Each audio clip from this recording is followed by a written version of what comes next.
Hey, I'm Kevin Ellers with the Salvation Army, and I oversee our disaster services program here in the central part of the United States. That is the 11 states that comes from the basically southwest side on Kansas over to Indiana and up to the Canadian border. So those 11 states, we have 8 divisions. And I want to talk a little bit about this bad boy that we just bought here.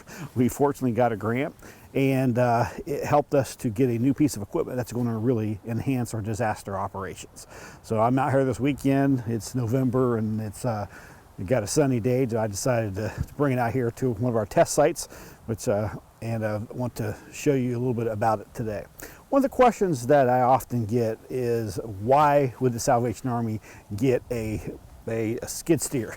So we're mostly known for our feeding and our hydration and mass care and disasters. Sometimes we back the Red Cross up in doing sheltering. And we do cleanup stuff as well, but sometimes we are really the first ones in outside in some situations that we're close by, because a lot of our Salvation Armies are located all the way across the whole country. So basically, if there's not what we call a core, which is kind of a local center or a church facility, then it's covered by service extension. So we're already in the communities already. So when something comes down and a community gets hard hit, then they reach up to their division, then up to the territorial headquarters where I'm at, and sometimes even nationally then to bring in outside resources. And so one of the things we wanted to expand on was our capacity to help with clean up and some other things. There's been some times we just had a bunch of repair bills from a tornado that happened this past year, where our canteens, which is our mobile feeding units, were going in, and they were getting tons of flat tires because they're trying to go in the streets. They're not cleaned off. And so one of the things we thought with this unit that we could go in to help clear pathways so we could get into the hard hit areas and work with emergency management. And then we also have a big broom attachment that we'll talk about a little bit later that can help to sweep that area off. Another thing that we also use this for is we have a lot of sandbagging operations that we support in the communities, and so we have this big sandbagger that we have that to help the communities. They can put the sand bags up there and push a button and a lever, and the sand comes out to fill them. And so we support those teams with feeding and hydration, but this can help to fill the hopper as well. Another thing we might use it for instance, sometimes we'll do a base camp. And we go in and we may have a piece of ground that somebody has let us use, but it may be uneven. And so to get our trailers and our equipment in there, we may need to go in and actually maybe level the ground out, or maybe bring some gravel or some ag lime or something, come in there to make a footing that can help to sustain that. And so another thing we can do, we have some forks that we put on the front of this, and we can use that to offload supplies in a mobile like a pod, points of distribution, or a logistics operation where we can take pallets of water, or maybe take a big tent off the truck, and those type of things, where a forklift doesn't work so well out here in the mud and some of these other areas like this. So this is the wide track model.